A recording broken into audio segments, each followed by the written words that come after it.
The Providence Municipal Courtroom had seen thousands of cases walk through its doors. Parking tickets, red light violations, minor infractions that, on the surface, seemed routine. But anyone who had spent enough time watching Judge Frank Caprio knew that nothing in this courtroom was ever truly routine. Every case had a story. Every defendant had a life beyond the citation in their hands. And on this particular Tuesday morning, in late October, the courtroom was about to witness something that would leave even the most hardened court officers reaching for tissues. The morning docket had been typical enough. A college student explaining a parking meter mishap. An elderly gentleman confused about a crosswalk signal. Judge Caprio handled each case with his signature blend of humor and humanity, cracking jokes that made the gallery chuckle while simultaneously making defendants feel at ease in what was often the most intimidating room they had ever entered. Next case, the clerk called out, shuffling papers. Docket number 2847. Maria Santos. The courtroom doors opened, and the usual murmur that accompanied each new defendant fell into an unusual silence. Walking down the center aisle was not the expected adult, but a small figure, a girl who couldn't have been more than 10 years old.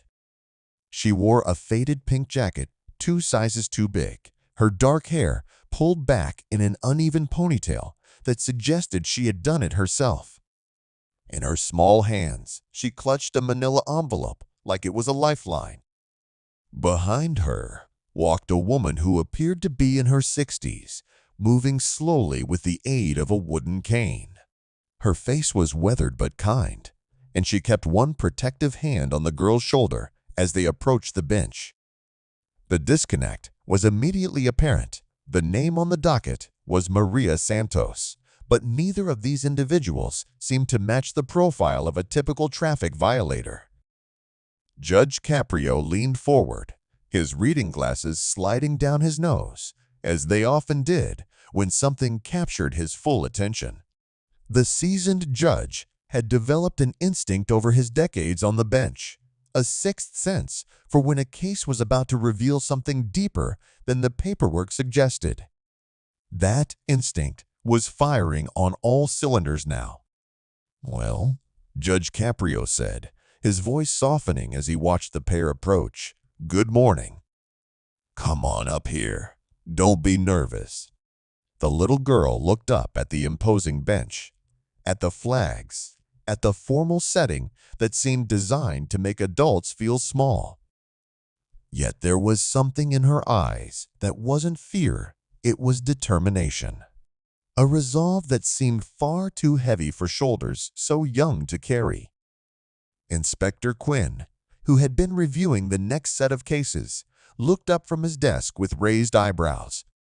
In all his years, working alongside Judge Caprio, he had learned to recognize the moments when an ordinary Tuesday was about to become extraordinary. The sight of this child, standing where defendants 3 times her age usually trembled, was one of those moments. "Your Honor," the elderly woman began, her voice carrying a slight accent that hinted at Portuguese origins. "I am Rosa Santos. This is my granddaughter, Lucia. We are here about the tickets. The tickets that belong to my daughter, Maria." Judge Caprio noticed the past tense immediately. "Belonged?" he asked gently. The grandmother's eyes glistened. The little girl, Lucia, stepped forward before her grandmother could answer. She lifted the manila envelope toward the bench with both hands, as if presenting an offering. "My mama can't come, Your Honor," Lucia said, her voice small but clear. "She's in heaven now. But I brought all the papers. I want to fix everything for her." The courtroom went absolutely still. In the gallery, a woman pressed her hand to her mouth. One of the court officers shifted uncomfortably, looking anywhere but at the little girl. Judge Caprio removed his glasses slowly. A gesture those familiar with his courtroom recognized it was what he did when he needed a moment to compose himself. "Come closer, sweetheart," he said, his voice barely above a whisper. "Come closer and tell me everything." I. The defendant's background unfolds. Lucia Santos approached the bench with the careful steps of a child who had learned too early that the world demanded more from her than playground games and Saturday morning cartoons.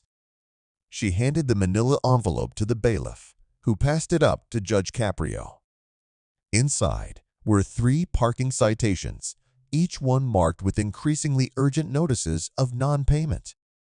The fines had accumulated to $475, a sum that might seem manageable to some, but represented an impossible mountain to others. "Lucia," Judge Caprio said, pronouncing her name carefully, respectfully. "That's a beautiful name. Do you know what it means?" The girl nodded. "Mama said it means light. She said I was her light." Judge Caprio smiled, though his eyes held a sadness that the cameras would later capture in heartbreaking detail. "Your mama was right. Now, I want you to help me understand something. These tickets here, they're from a few months ago. Can you tell me what was happening with your family during that time?" Rosa Santos stepped forward, ready to speak for her granddaughter, but Lucia held up her small hand, a gesture so adult, so practiced, that it spoke volumes about the role she had assumed in recent months. Sue. "Mama was sick," Lucia began. "She had been sick for a long time, but she didn't want me to know how bad it was. She would drive me to school every morning, even when she was tired. Even when Abuela," she gestured to her grandmother, "told her to rest." Judge Caprio glanced at the dates on the tickets. The first one was from March, issued on a street near Providence Elementary School. The violation was for an expired meter, 12 minutes over the time limit. The second was from April, same area, same violation. The third was from May, this time for parking in a 15-minute zone for over an hour. "Your mama was driving you to school," Judge Caprio said, piecing the story together. "And these tickets happened while she was doing that?" Rosa Santos spoke up, her voice trembling. "Your Honor, my Maria was a single mother. She worked 2 jobs cleaning offices at night and working at a laundromat during the day. She was diagnosed with pancreatic cancer 18 months ago. The doctors, they gave her 6 months. She lasted a year, fighting every single day. Fighting to see Lucia finish 4th grade. Fighting to save every penny she could for her daughter's future." The grandmother's voice cracked, but she pressed on. "Those mornings when she got the tickets, she was so weak. She would park, walk Lucia inside, and sometimes she would need to rest in the car before she could drive away. One time, Lucia tells me, she found her mama asleep at the wheel after school. That's when Maria finally told her the truth about being sick." Lucia looked down at her shoes-worn sneakers with a small hole near the toe. "I started walking home by myself after that, so Mama could rest. But she still drove me in the mornings because she said." The girl's voice wavered for the first time. "She said those drives were her favorite part of the day. She said she wanted to keep doing them as long as she could." Judge Caprio set down the citations and folded his hands. The courtroom had become so quiet that the tick of the wall clock seemed thunderous. "When did your mama pass away, Lucia?" July 14th. The girl answered with the precision of someone who would never forget that date.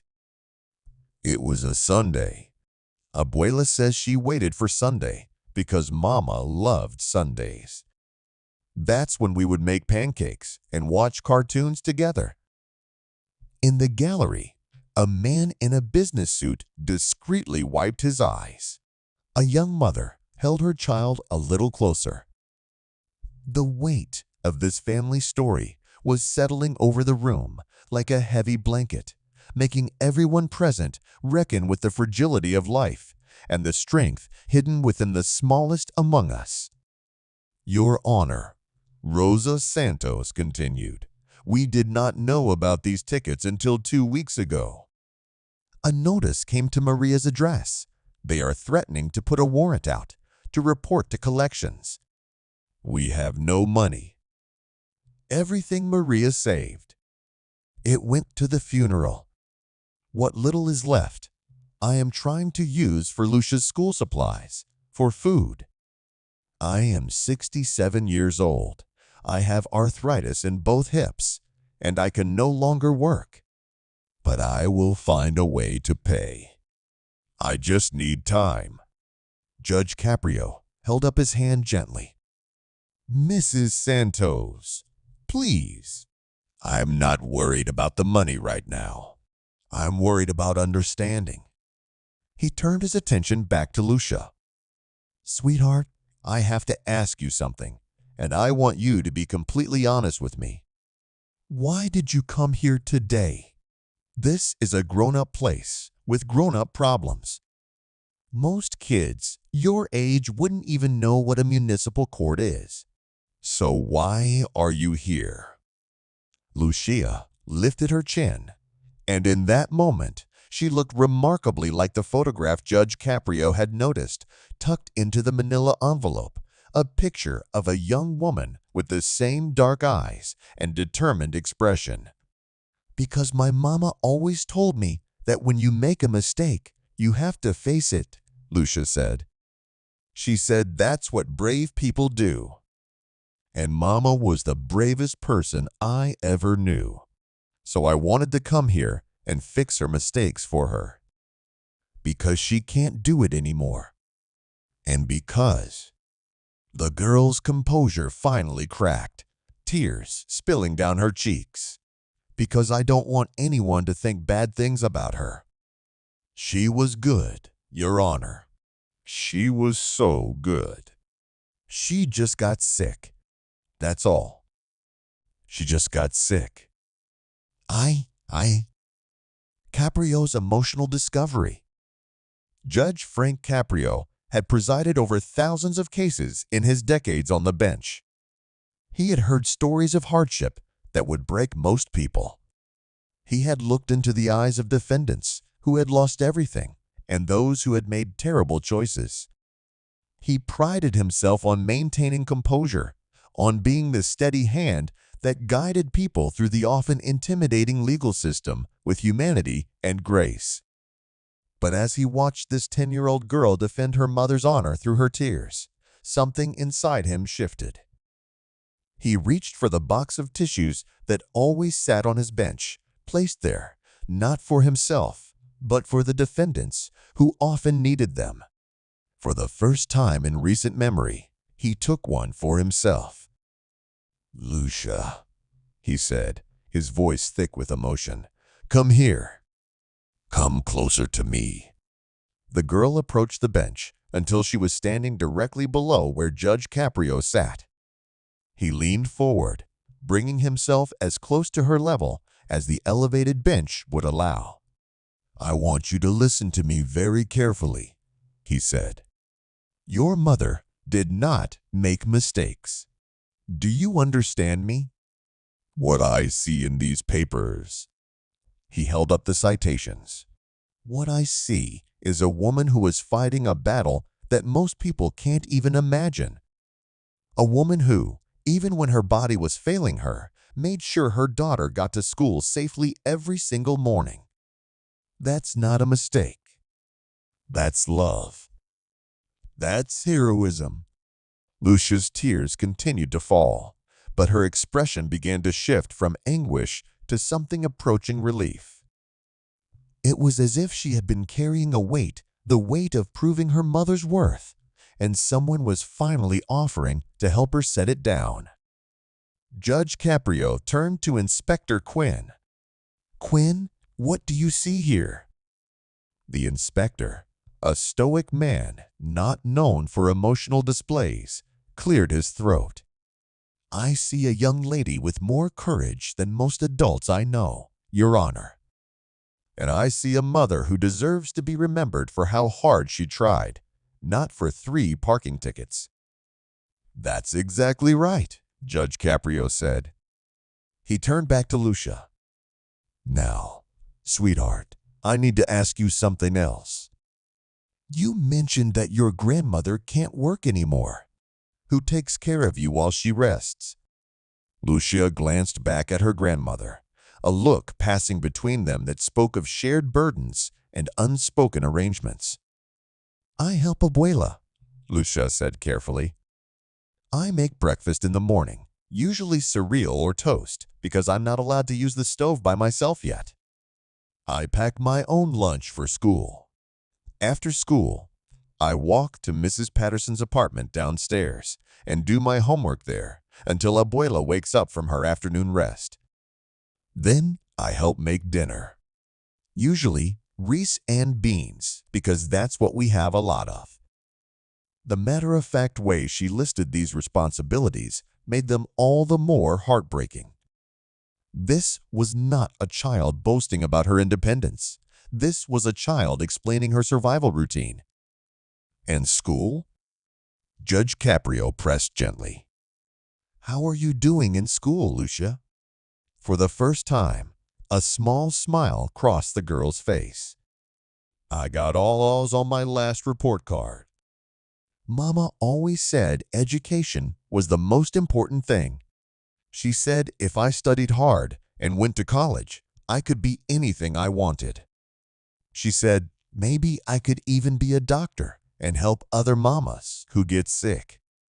Judge Caprio leaned back, and those watching could see him struggling to maintain his composure.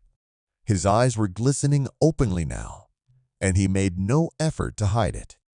"Your mama sounds like she was an extraordinary woman," he said.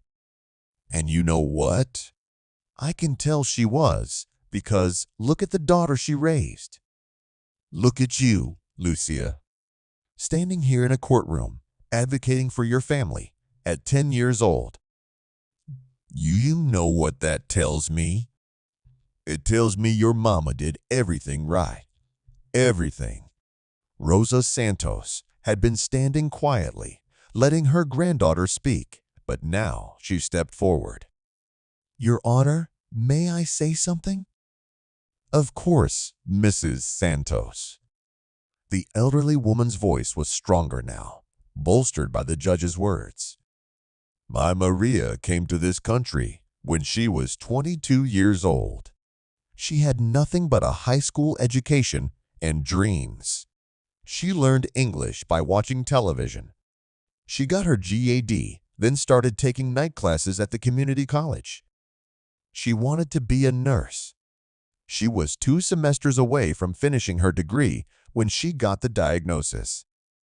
Rosa paused, gathering herself.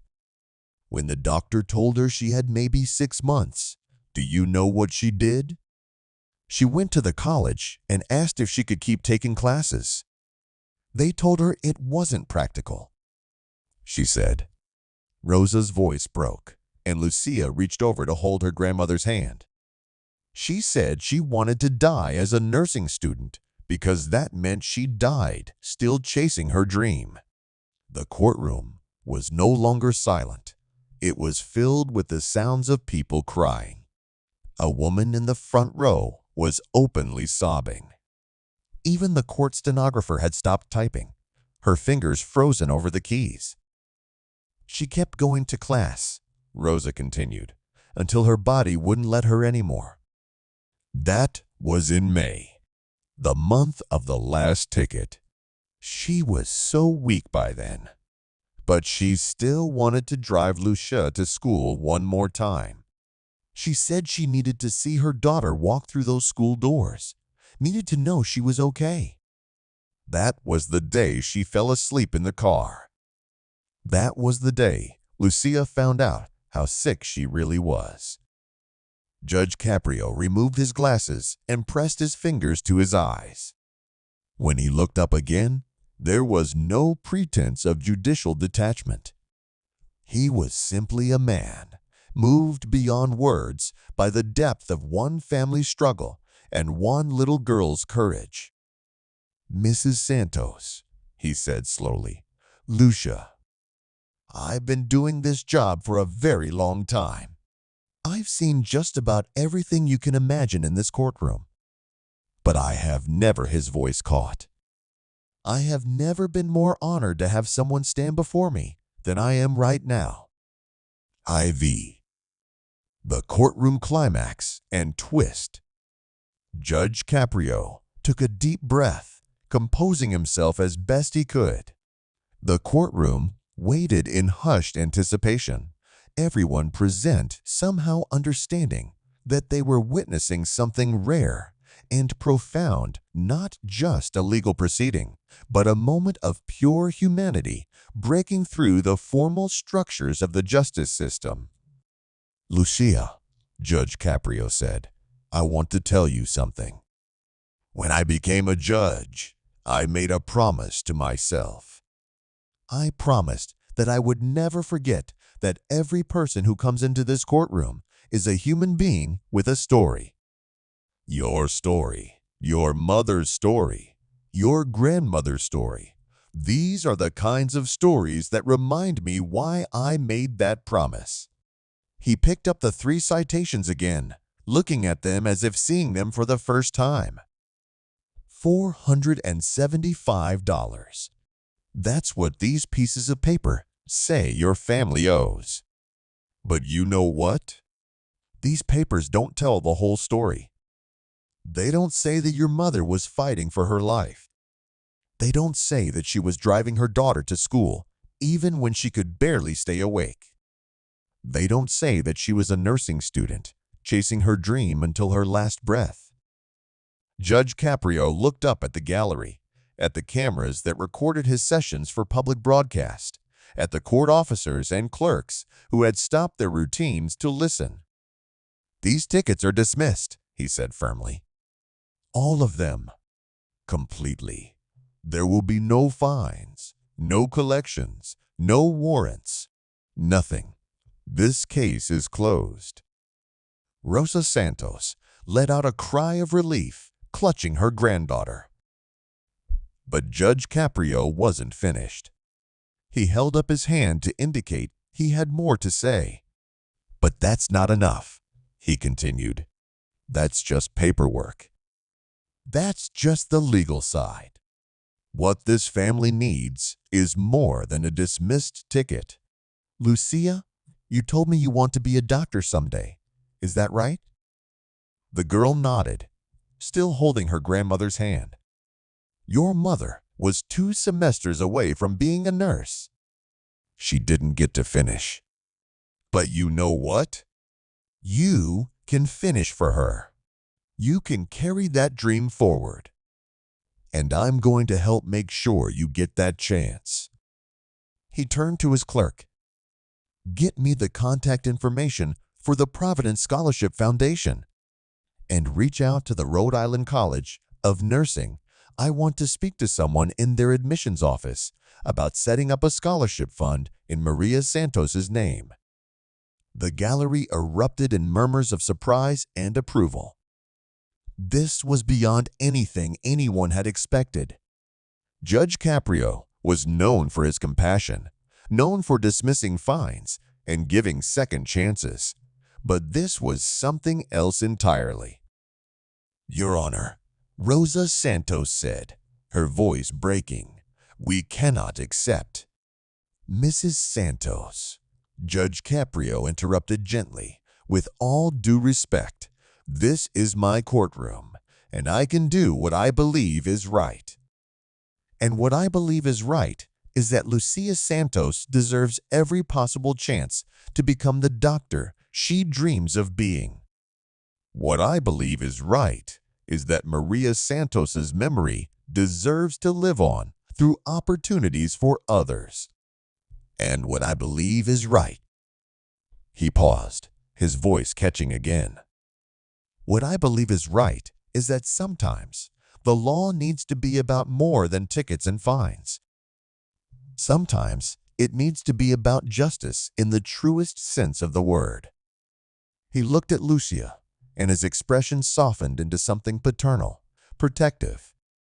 "Sweetheart, can you do something for me?" Lucia nodded.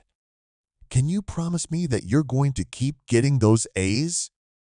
Can you promise me that you're going to study hard and stay in school and never give up on that dream? Because if you can promise me that, then I'll know your mama is smiling down on this courtroom right now." "I promise," Lucia said, and for the first time since she entered the courtroom, she smiled, a real smile that reached her eyes. "I promise, Your Honor." What happened next was unprecedented in the history of Judge Caprio's courtroom. A woman in the gallery, later identified as local business owner Patricia Hendricks, stood up. "Your Honor," she called out, "I want to contribute to that scholarship fund. I want to start it right now. I'll pledge $5,000. Before Judge Caprio could respond, another voice rang out. "I'll match it." A man in a construction worker's vest was on his feet. "5,000 from me too." And then, like a wave building momentum, more voices joined in. People were pulling out their phones, their checkbooks, calling out pledges for $50, $100, $1,000. The court officer looked at Judge Caprio, uncertain how to handle this spontaneous outpouring. But the judge simply raised his hand for order not to stop what was happening, but to give it space to breathe.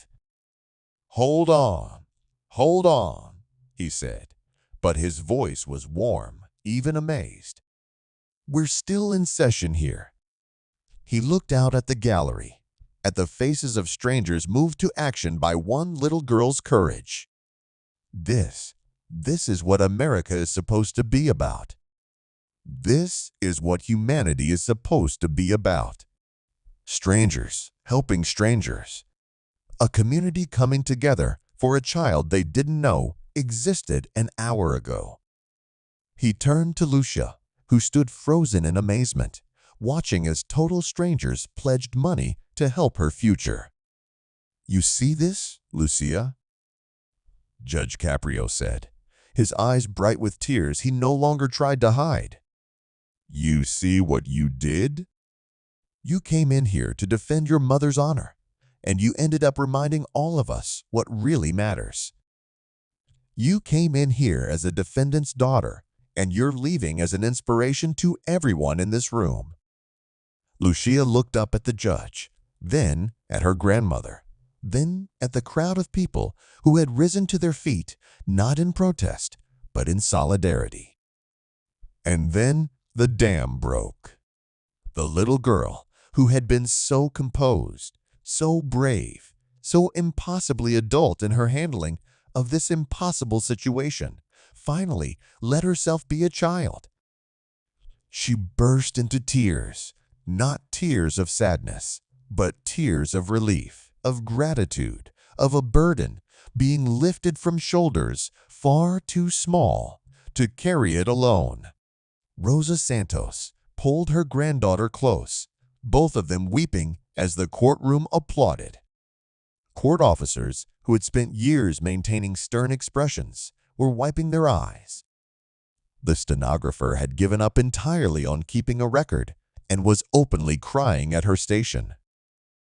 The final judgment and moral message.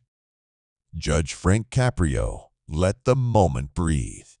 He had learned over his years on the bench that some moments needed silence more than words. needed space to imprint themselves on the hearts of everyone present. When the applause finally faded and the courtroom settled into a charged, emotional stillness, he spoke again. "Lucia," he said, "come back up here for a moment. There's something I want to say to you, and I want to make sure you hear it clearly." The girl approached the bench again, her face still wet with tears, but her eyes brighter than they had been when she first walked in. The weight she had carried into this courtroom, the weight of loss, of financial fear, of trying to protect her mother's memory, was visibly lighter now. "I've been a judge for over 30 years, Judge Caprio said. "I've had the privilege of serving this community, of trying to bring a little bit of compassion into a system that can sometimes feel cold and impersonal. But in all those years, I have never had a case affect me the way yours has today." He leaned forward, his voice taking on the gentle tone of a grandfather speaking to a beloved grandchild. "You walked into this courtroom with the burden of 3 parking tickets and the memory of a mother you loved more than anything in the world. You walked in here carrying guilt that was never yours to carry, trying to fix something that was never broken in the first place. Your mother was not defined by 3 parking tickets. She was defined by love, by sacrifice, by the way she fought for you until her very last breath." Judge Caprio's voice wavered, but he pressed on. "I want you to remember this day, Lucia. Not because of me, not because of the tickets being dismissed, not even because of the money these wonderful people have pledged for your education. I want you to remember this day because of what it proves, that your mother raised a daughter who, at 10 years old, had the courage to walk into a courtroom and stand up for her family. That is Maria Santos's legacy. That is what she left behind. Not tickets, not fines. You are her legacy." He reached into the pocket of his robe and pulled out a handkerchief, dabbing at his eyes with no embarrassment whatsoever.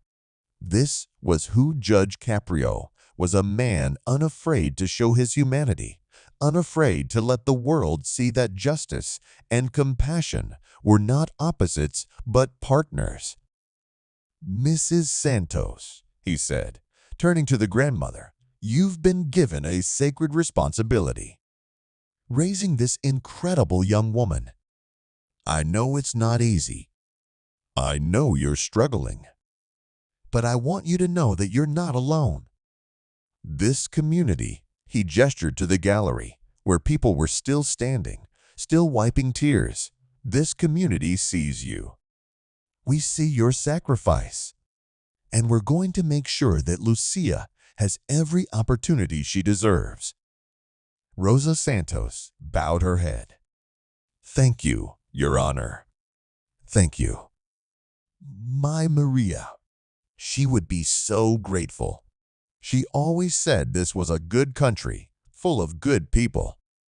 She believed that even when things were hard, especially when things were hard." Judge Caprio nodded. "She was right, and she raised her daughter to believe it too. That's the most important thing any parent can do, raise a child who believes in the goodness of the world while also being strong enough to face its challenges." He shuffled the papers on his desk, a procedural gesture that signaled the case was officially concluded. But before he called for the next case, he had one more thing to say. "For those of you watching at home," he said, addressing the cameras directly as he sometimes did when a case carried a broader message, "I want you to remember Lucia Santos. Remember her courage. Remember her love for her mother. And the next time you see a single parent struggling, the next time you see a family dealing with illness or loss or hardship, I want you to remember that behind every case file, behind every ticket, behind every court summons, there is a human being with a story. Our job as judges, as citizens, as human beings is to listen to those stories. Really listen, because that's how we find justice. Not in the letter of the law, but in the spirit of it. He looked down at Lucia one final time. You're free to go, sweetheart.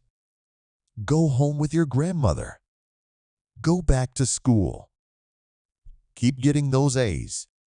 And when you become a doctor someday, his voice broke, and he had to pause to compose himself. When you become a doctor someday, I want you to remember this moment.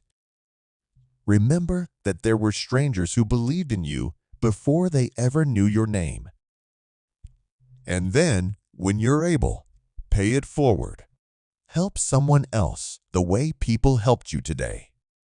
That's how your mother's legacy lives on. That's how love wins. Lucia looked up at the judge, and in that moment, despite the tears and the gravity of the occasion, she smiled a smile that was pure, unshadowed, full of hope. I will, Your Honor, she said. I promise. And when I become a doctor, I'm going to come back here and tell you. I'm going to show you my diploma. Judge Caprio laughed, a warm, genuine laugh that broke the tension and lifted everyone's spirits. I'm going to hold you to that, young lady. I'm going to hold you to that. As Lucia and Rosa Santos made their way out of the courtroom, they were stopped by person after person strangers pressing business cards into Rosa's hands, offering phone numbers, promising to follow up on the scholarship fund. The construction worker in the vest knelt down to Lucia's level and shook her hand solemnly, as if she were a dignitary. Patricia Hendricks, the business owner, hugged Rosa and whispered something in her ear that made the older woman weep fresh tears. Judge Caprio watched it all unfold, making no move to call the next case, giving this moment the space it deserved. When the Santos family finally reached the courtroom doors, Lucia turned back one last time. She raised her small hand in a wave that somehow conveyed gratitude, hope, and promise all at once. Judge Caprio raised his hand in return, and as the doors closed behind the little girl who had come to defend her mother's honor and left having reminded an entire courtroom what really mattered, the judge took a moment to collect himself before looking down at the next file on his desk. All right, he said, his voice still thick with emotion. Next case. But everyone in that courtroom knew that no case that followed would feel the same. Something had shifted. Something had been remembered.